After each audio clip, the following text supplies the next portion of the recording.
On May 29, 1866, an unknown person wrote a letter to the governor of the Bank of France.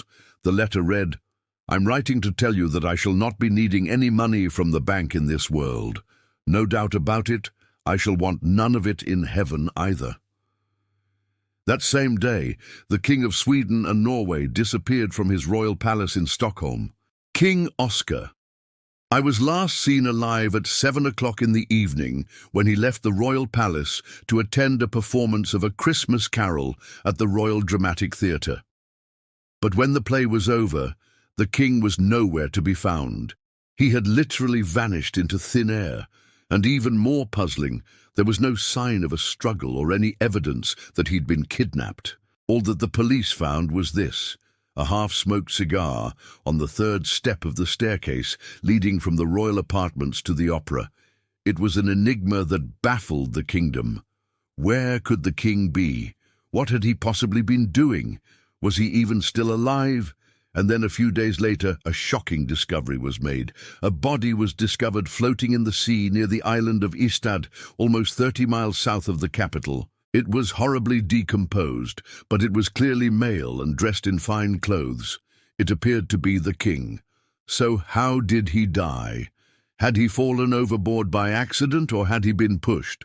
Or what if this was no accident and the king had planned his own disappearance all along?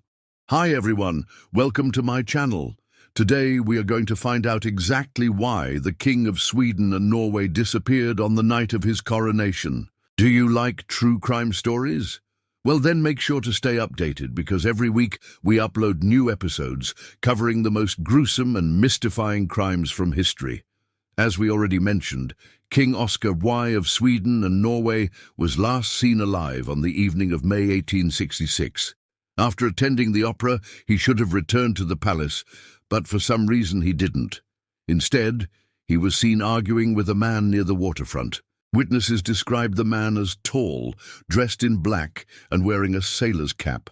Although the description is vague, many people believed that the mysterious man was a German sailor named Carl Wilhelm Håkansson, who was known for his large stature and dark complexion.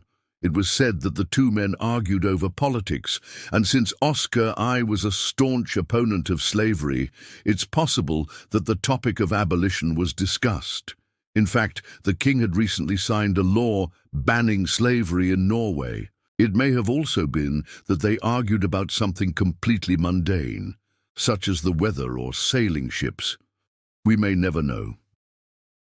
After the heated discussion, the king was seen walking alone in the direction of the harbour. At around 9:30 p.m., witnesses reported seeing him board a small boat headed for the island of Ystad, but the king was never seen alive again. His disappearance caused shockwaves throughout Europe.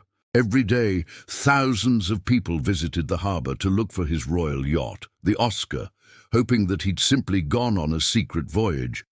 But it was in vain.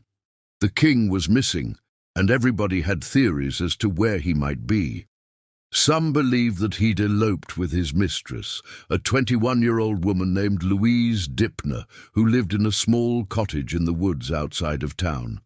She'd been employed as a maid in the royal palace, but she'd resigned shortly before the king's disappearance and had moved to the country with a large amount of cash.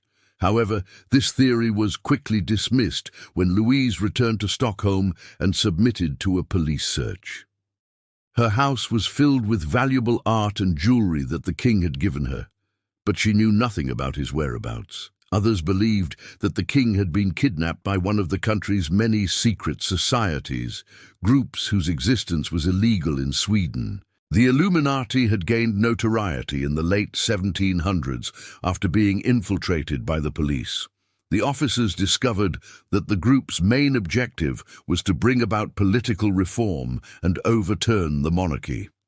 However, the Swedish government reacted swiftly, passing laws that severely restricted the right to assemble and banning secret societies altogether. The members went into hiding, and although the Illuminati would re-emerge in other countries, in Sweden, its influence was snuffed out.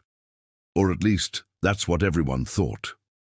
Many believed that the king had been abducted by rogue members of the society and taken on a ship to America, but there was absolutely no evidence to support this theory. Then there were those who believed that the king had faked his own death. He'd written several stories about monarchs who abdicated the throne and lived out their remaining days under false identities. Perhaps he'd become bored with life at the palace and decided to start a new adventure. Well, as you can imagine, this wasn't very well received by the public. It didn't matter if he wanted to live a simple life as a commoner or sail the seas as a pirate. He was the king, and it was his duty to return to the kingdom. Of course, that's exactly what the king did. 9 days after he'd disappeared, he turned up in Copenhagen wearing a false mustache and claiming to be an Italian count. He stayed in the city for 3 days without incident before disappearing once again. This time, he showed up in Paris. In disguise as a general, he was finally caught by the police and returned to Sweden. Upon hearing that his king had been found, the entire country erupted in cheers. So why did he do it? Well, surprisingly, he told the police nothing about his whereabouts or why he'd staged his own disappearance. In fact, he refused to speak at all, which only added fuel to the fire and sparked even more conspiracy theories. Did he really go to America and meet with the Illuminati?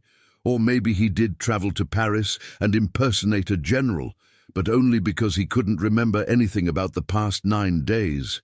Well, the truth is, we may never know. In 1866, psychologists had not yet developed a way to get inside someone's brain, so the king's motives will forever remain a mystery.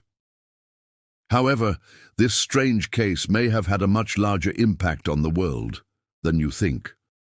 As a result of the king's bizarre behavior, the Swedish government passed a series of laws restricting mental health patients' civil rights and allowing them to be forcibly committed to institutions. It became known as the insanity law, but thankfully today, treatment has come a long way, and we now know that most mental illnesses can be effectively managed with the right help.